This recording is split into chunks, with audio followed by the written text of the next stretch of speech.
Ah, vous commencez, allez-y.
Voilà, nous venons de proclamer les résultats du second tour du baccalauréat 2020, session 2020, donc baccalauréat général, session 2020.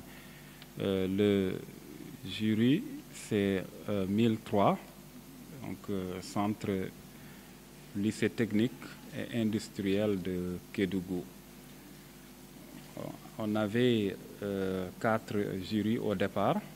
Donc les 4 jurys sont, disons les 4 séries, on avait 4 séries. Les 4 séries, c'est la série S2, la série S3, la série L1, L'1 et la série L2. Au second tour, on n'avait que les 3 séries, parce que la série S3 n'avait pas de candidats.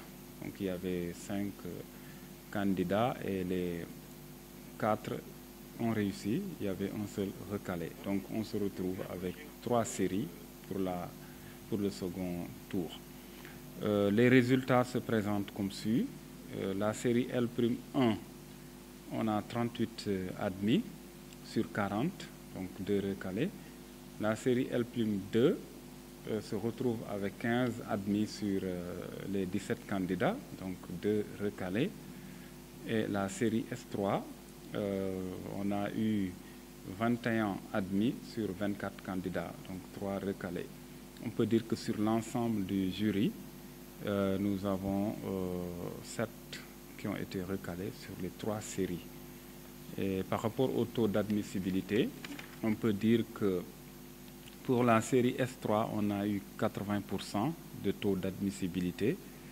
Pour la série S2, on a eu 29,2% de taux d'admissibilité. Pour la série L2, on a eu 39,39% de taux d'admissibilité. Et enfin, pour la série L'1, le taux d'admissibilité est de 38,24%. Donc, voilà comment les résultats se présentent ici.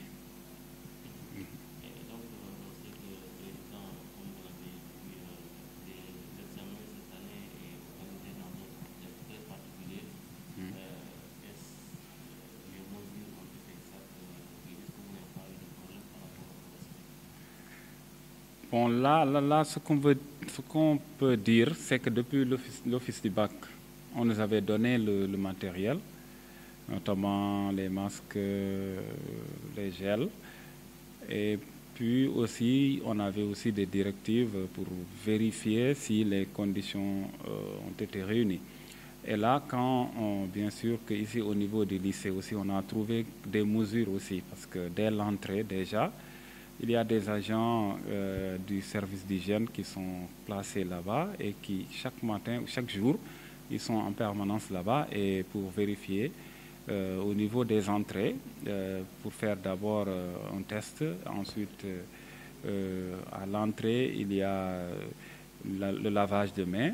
Et donc, au niveau des salles aussi, les candidats sont disposés de sorte qu'il y a les mesures barrières, la distance physique, mais aussi ils ont des masques aussi à leur disposition.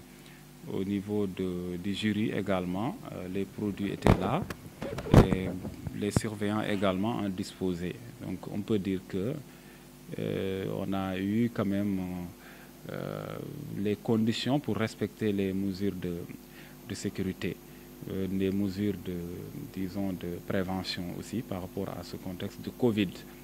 Maintenant, il y a des choses qui relèvent du domaine individuel, du domaine humain. Mais pour les candidats, quand même, dans les salles, ça a été respecté. À l'entrée, ça a été respecté. Dans les salles de classe pour les surveillants aussi, les produits étaient là. La distanciation physique aussi a été respectée au niveau des classes. Merci beaucoup. Merci. Bon, mën nañ ne jury bii nii mooy jury 1003 si baccalauréat général 2020 donc centre bi mu ngi tudd centre lycée technique industriel de Kédougou. Premier groupe bi ñu ngi amoon 4 séries donc jury bi dafa amoon 4 séries. Série S3, série S2, série L2, série L'.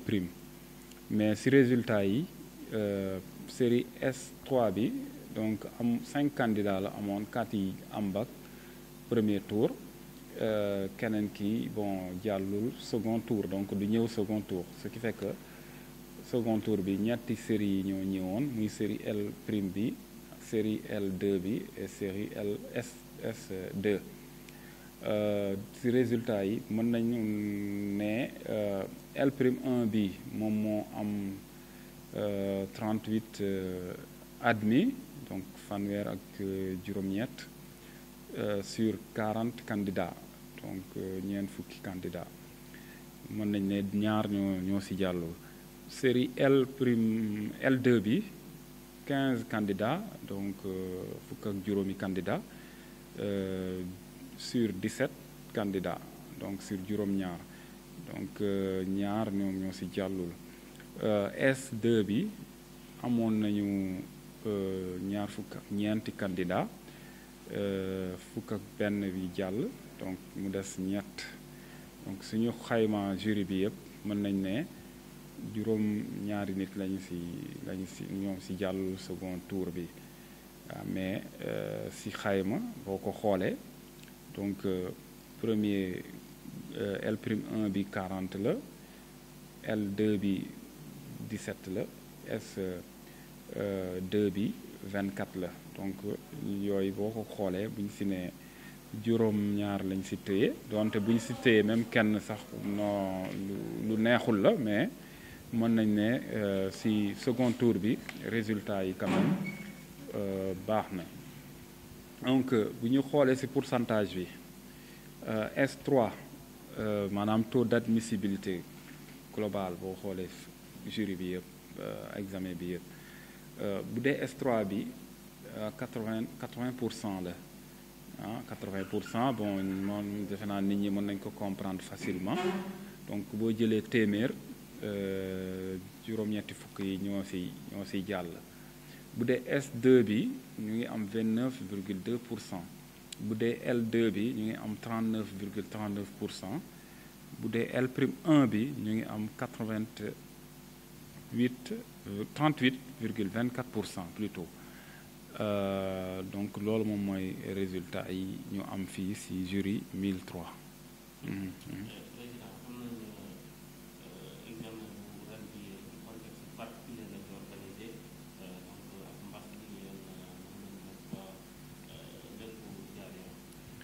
waaw donc loolu yaakaar naa ne boo gisee examen bi demee nii soo gisee ren ji proclamation résultat yi demee nii parce que ci rajo yi lañ ko def afficher envoyer ay SMS donc candidats yi ñëwuñu ci biir école bi ñuy wax seen tur mais dañ ko wax ci rajo ñu koy déglu walla ci télévision ñu koy seetaan di ko déglu walla ñu yónnee leen ay SMS bu ñu paree ñu afficher ko fii donc li nga wax moom moo tax mooy ko am nañu période dañ nekk ci période bi nga xamante ne am na lu fi nekk muy Covid-19 bi ñu koy woowee mbas. alors loolu aussi office du bac nga xam ne ñoom ñooy gérer examen bi depuis bi ñuy waaj a ñëw joxoon nañu matériel bi jox ñu masque jox ñu gel mën nañ ne li ñu jox tamit doy na bi ñu ñëwee fii tamit fekk nañ fi aussi matériel bi nekk fii aussi pour centre bi si entrée bi boo xoolee amoon nañ fa tegoon waa service d'hygiène balaa ngay dugg dañ la xool defal thermoflash test bi et puis boo duggee ci biir aussi am na gel bu fa nekk da ngay raxasu avant ngay yegg ci biir salle yi walla ci biir école bi donc ci biir salle yi aussi donc candidats yi niñ leen ni ñu toogee bon dafay respecter distanciation physique 1 mètre la ci diggante nit ak nit walla 1 mètre 50 mais aussi ñoom ñëpp dañuy am masque aussi seen nekkee ci biir dañuy am masque le masque est obligatoire à l'intérieur surveillant yi aussi ñoom aussi dañuy am masque mais dafay am gel aussi bu ñuy teg foofu ci chaque salle aussi dafay am gel bu ñu fay teg bon mën nañ ne donc loolu moom mooy condition yi donc loolu la ñu topp ba examen bi jeex aussi merci beaucoup.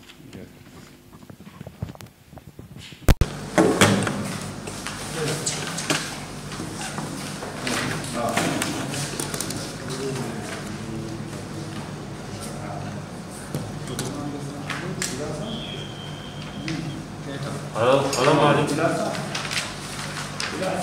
donc comme vous l'avez entendu, le président du jury va recevoir